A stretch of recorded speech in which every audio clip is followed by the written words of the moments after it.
I will take you to few challenges we rightly facing in our country. I am not a professor. I am just assistant.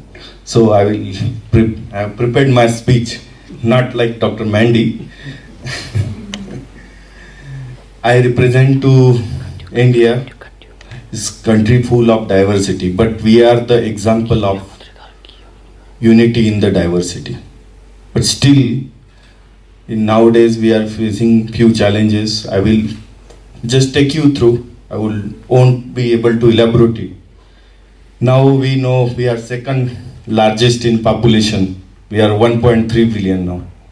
We have added almost half billion in last 25 years.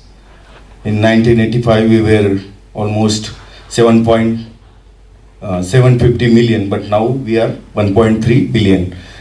This means we are full of young people, full of working hand for productive work, but simultaneously it is causing more and more constraint on our natural resources, more and more constraint on our infrastructures.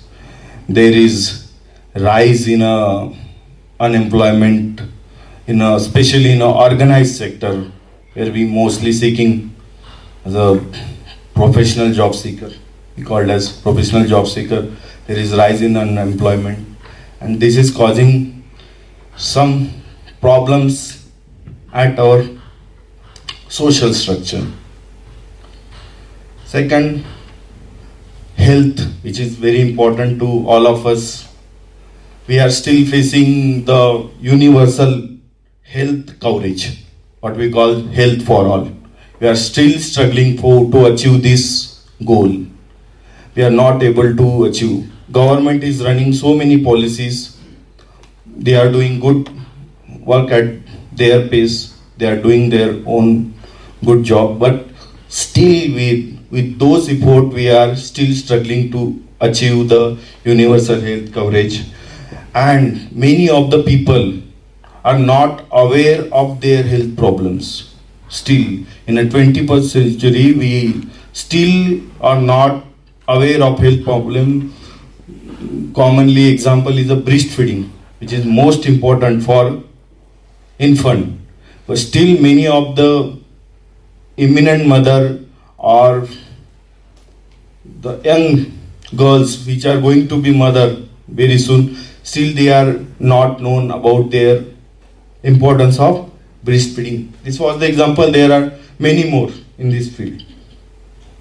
As you know, there are in India doctor to patient ratio is, because I am the doctor, I'm working in a medical college, doctor patient ratio is still very less, which is recommended by WHO in India, where government is doing their job, but still this is our challenge. This is causing more and more constraint to human resource which is working in the field of health sector. And affordability is still issue in India, that we are not able to achieve the universal affordability. Next important sector is the education. The challenge we are facing in a sector of education is change. We have recently, there is a tremendous shift in a pattern of education. That is more and more competitiveness, because I told you unemployment and other organized sector is facing crisis. So there is more stress on education for competitiveness. This is good thing. But simultaneously, we are putting more and more stress on our children, and they are not able to cope with this tremendous increase in our stress.